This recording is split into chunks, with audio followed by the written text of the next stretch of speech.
We're kicking this weekend, coming off a kind of a mini break, into a really big opportunity against the team that just looked great last weekend, and we got to get our game going. And I know that they feel the same. A couple 2 and 3s going at it on the East Coast on Sunday nights. It's going to call for a championship matchup and a championship performance from us. We got a lot to get done this week, and it's going to be a challenge, obviously. And so we have a lot of respect for this club and their players and the coach and all of that. And it's a matchup right now. We got to have another tough one, and these guys are going to bring it to us.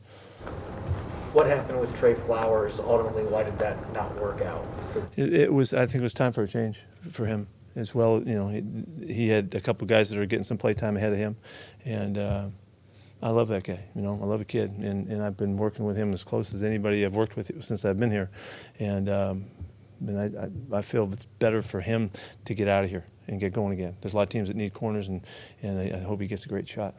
You were so high on him coming out of training camp and what he showed during the summer. What do you think happened over the first? I was high on him because he had really exceeded a little bit of the expectations of. He came back better and really effective and aggressive and all of that, and it just, in my opinion, and it just didn't stay, you know, as much as I had hoped, and so we gave him a great shot at it, and he did everything he could with it.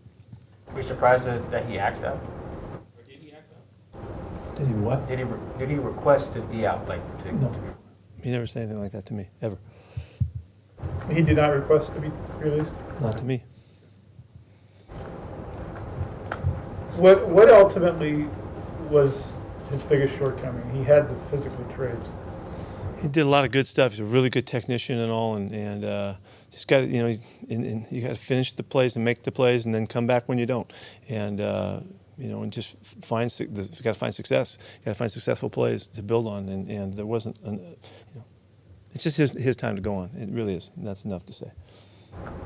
Is Trey Brown ready to play then? Or? Yeah, I'm excited. I don't. This is going to be a real week for him. Last week was the partial week. I've already talked to him about this is the time he comes back to action, and let's see if he can return to the level of play.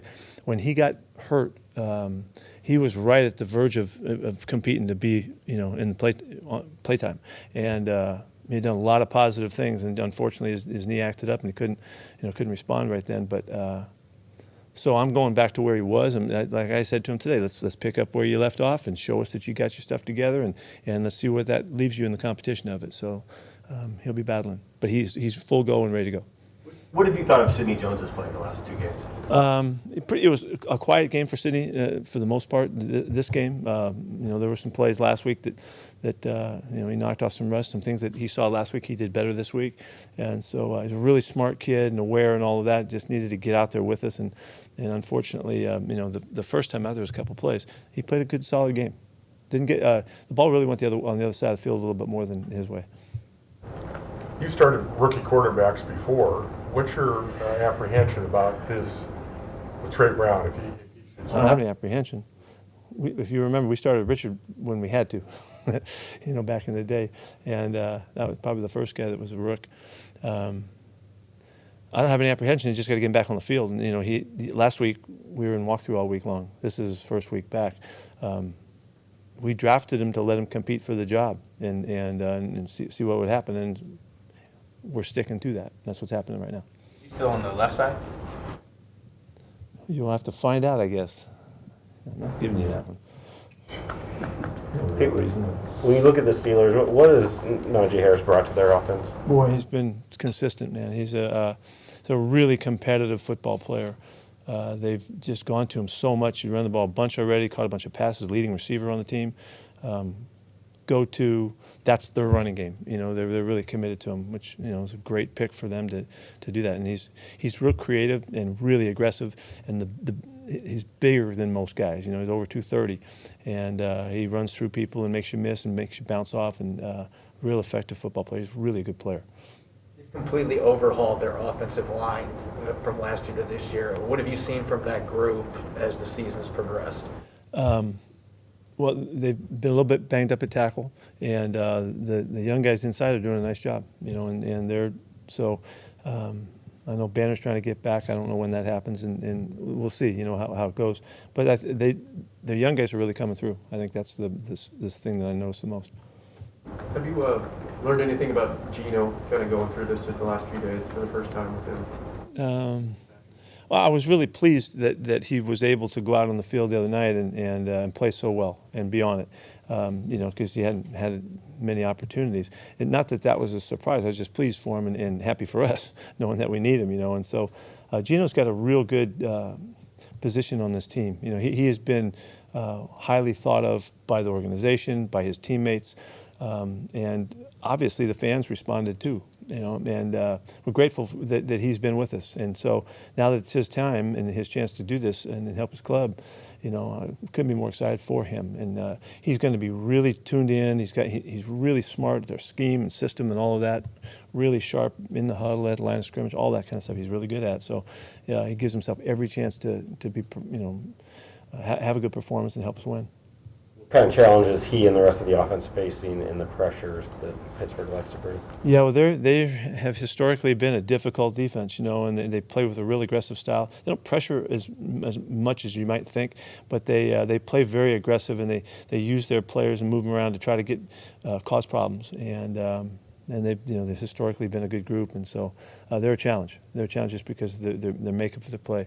TJ on one side, you know, he's pretty good over there, you know, and they got some guys that make problems for you that we got to deal with. You haven't put Russell on IR. Is that just something you could do later, or I mean, is there What was the first part of the question? Russell Wilson? You haven't put him on IR yet. Is there- Yeah, we don't have to do that yet, and so we're figuring out. We're going to use all the days that we need to make a really good choice there. You said Chris Carson made a turn. Is he going to practice today? I think we're going to hold him out. He went through the walkthrough today. I think we're going to hold him out today and bring him back tomorrow and see how he does. Jake Luton, how much confidence do you have in him, I guess?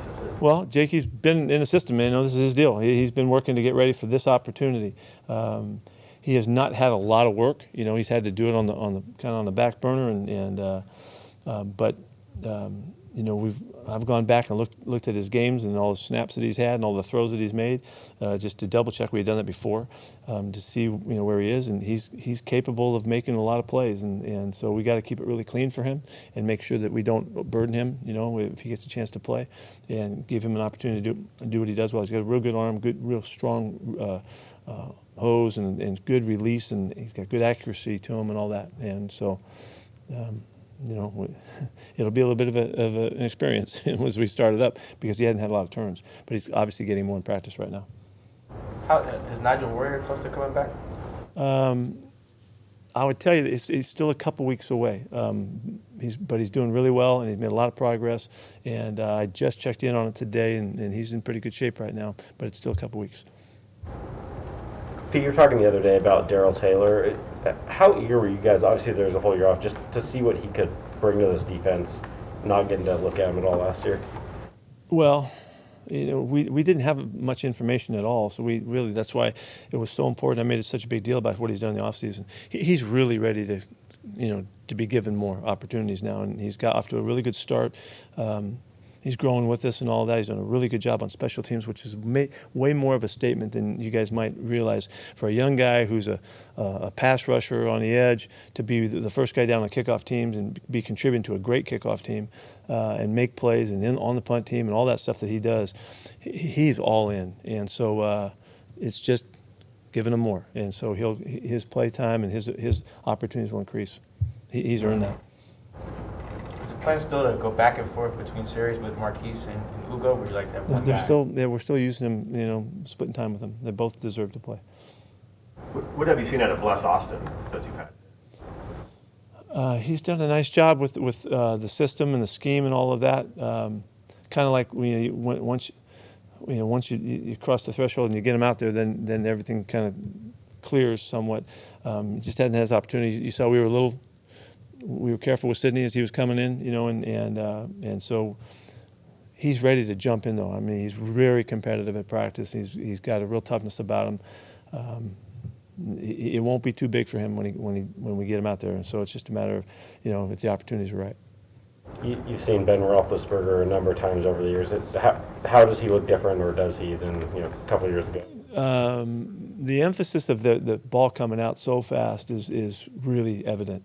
The ball really comes out. Nobody gets rid of the football faster. We said that about I think the Niners a couple weeks ago. These guys are faster at this point, and that means that you can't fool him. When stuff is happening or you're pressuring or you're coming at him, he knows it. He knows everything that's going on, and he just does not let you get to him. So, and their offense is really designed to utilize his decision making to spread the ball around the field, mix their runs and passes and all that stuff that goes along with that.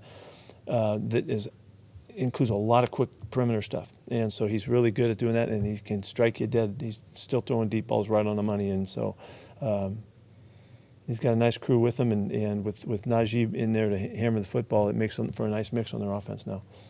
How surprised were you with the Jon Gruden incident and outcome? I'm surprised. That would mean I had a different thought about it. I would say that let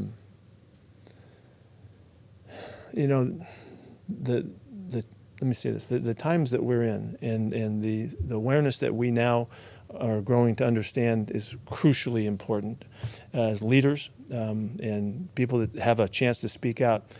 We have to demonstrate the sensitivity that all people deserve to be treated well and spoken of well, and because they deserve it. Not because there's no rule guideline here. You just treat people like they should be treated.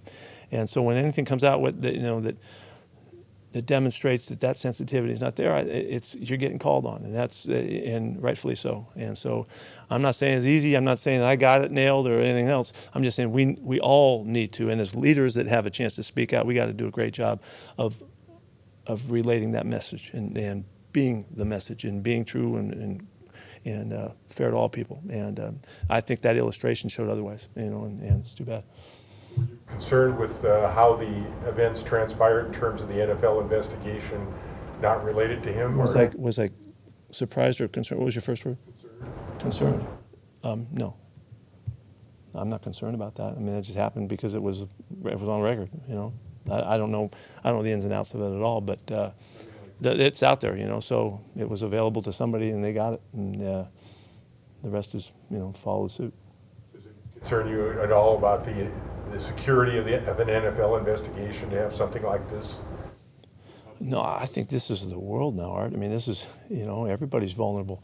This is how it is, and if the technology, they could find whatever they want to find about people. And I don't know about the NFL. I think this is just a social, a social evolution, where we are. And it's the truth. And I don't think anything trying to get around it or get away from it. I think it's real, and in a sense, it's really good. It just makes us all have to understand that we've got to look at things and look at people in a way that where they need to be treated well. Doesn't matter where you come from or who you are or what you do or what your persuasion or whatever. None of that matters.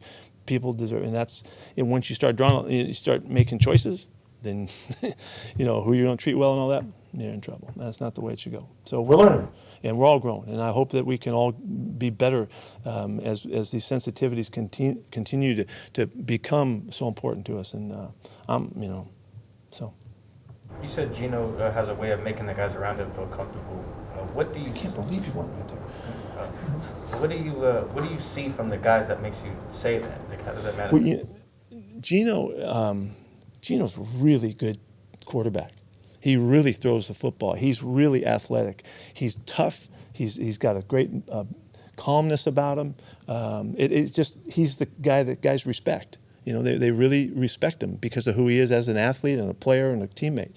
And so when he gets the chance and he does something well, everybody's cheering for him, and it's like anybody on the team. But Gino has it. He's got a way about him. I mean, an NFL quarterback, first round pick and all that. He's had a lot of stuff he's been through, and he has grown and learned, and we're lucky to have him, and the players feel that way too, I think. And so they're supporting him. They're all cheering for him. We need him, to come through when Russ is out, and we really don't have any thought that he's not gonna. Everybody believes that he's going to come through and do a great job, just like he showed the other night.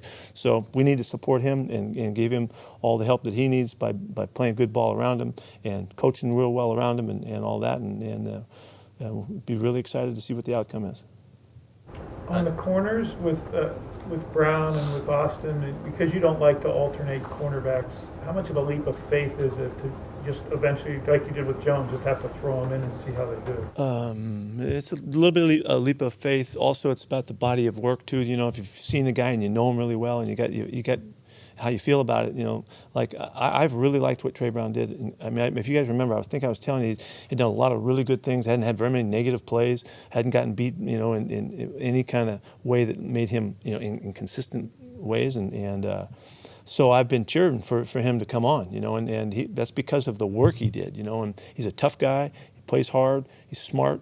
Got a good feel, and so I think it's an indication of a really good pick, you know, because he gets in camp and he gets to work, and then he's moving up the chart, and then he got banged up, you know, and so it was really the week that he would have alternated, so I have all that information on him. That camp was important in that regard.